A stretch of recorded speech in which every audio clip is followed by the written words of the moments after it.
पूर्वक गद्यांश पढ़कर उसे पैसेज, जिसको बोलते हैं पढ़कर ध्यानपूर्वक पैसेज बनाने के लिए सीखेंगे हिंदी में, ठीक ना। तो पहले क्वेश्चन, साहित्य खोज समाज का क्या कहा जाता है? जीवन की अभिव्यक्ति क्या है?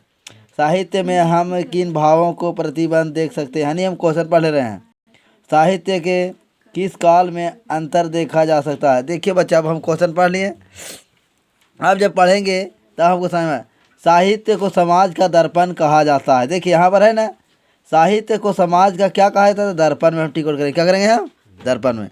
दूसरा क्वेश्चन देखेंगे बच्चों, अब क्या है? जीवन की अभिव्यक्ति क्या है? तो यहाँ आगे पढ़ेंगे, इसका बात तो नहीं है इसमें है कि उसके माध्यम से हम युग विशेष की समस्याओं, परिस्थितियों तथा भावनाओं की जानकारी प्राप्त कर सकते हैं।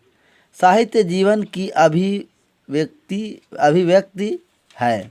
तो साहित्य जीवन की क्या है? अब देखो, जीवन की अभिव्यक्ति क्या है? तो कौन है?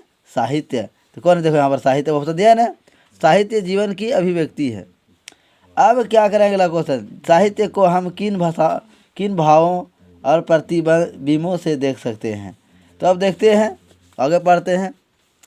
साहित्य में ही जातीय भावों का प्रतिबिंब देख सकते। देखिए एकदम क्लियर मिल रहा है, जातीय। यहाँ पर देखिए, साहित्य को हम किन भावों में प्रतिबिंब देख सकते हैं? यहाँ पर जातीय। अगला क्वेश्चन है बच्चों, साहित्य के किस काल में अंतर देखा जा सकता है? हम पढ़ते हैं